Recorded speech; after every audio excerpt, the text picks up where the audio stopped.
Well, this is the same act that was rejected 3 times already in Congress.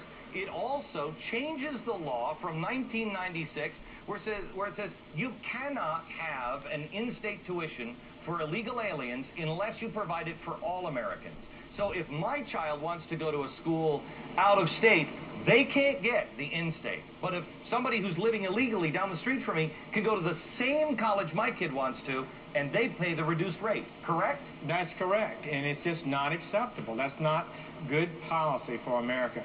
We need to make sure we send a clear message throughout the world that we are a nation of lawful immigrants, as you said, but we are not going to accept unlawful immigration, and we're certainly not going to reward it if somebody succeeds in getting past the border. You know, it's also like this S-chip program that Congress is putting through. They now define children in that for insurance. They now define children as under 25. This one also talks about children that have been here since 15, but you can be 55 and still apply, can't you?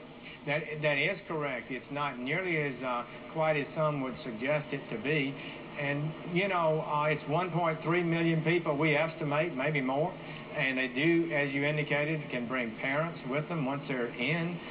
This is a very major step toward full citizenship, amnesty, if you will, in a way that was rejected just a few weeks ago. Senator, I mean this with all respect, sir, and I asked Orrin Hatch this today on my radio program.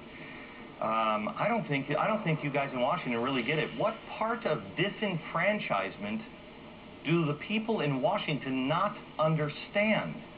You are creating, and I don't mean you in particular, I mean everybody is being lumped, Democrats and Republicans, everybody in Washington, they're being lumped into something, it's us against them. You're not listening to us. How do we get this point across?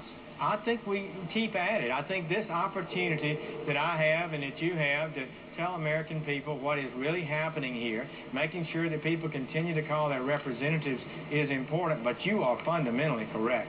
The masters of the universe, those guys that think they know more than everybody else, are continuing to move in any way they can to pass piecemeal, if not in whole, the same ideas of amnesty and lack of enforcement that we've had so long. So, you know, we need to move toward, the American people need to insist that their representatives honor their legitimate, decent views about a lawful system of immigration. Senator, thank you very much. I appreciate your time, sir. And I just want to remind you, the American people, one thing. The power comes from God. Those rights come from God, go to me or go to you, and then they go to Washington. Take your power back. Demand they listen to you. Now, 2 men.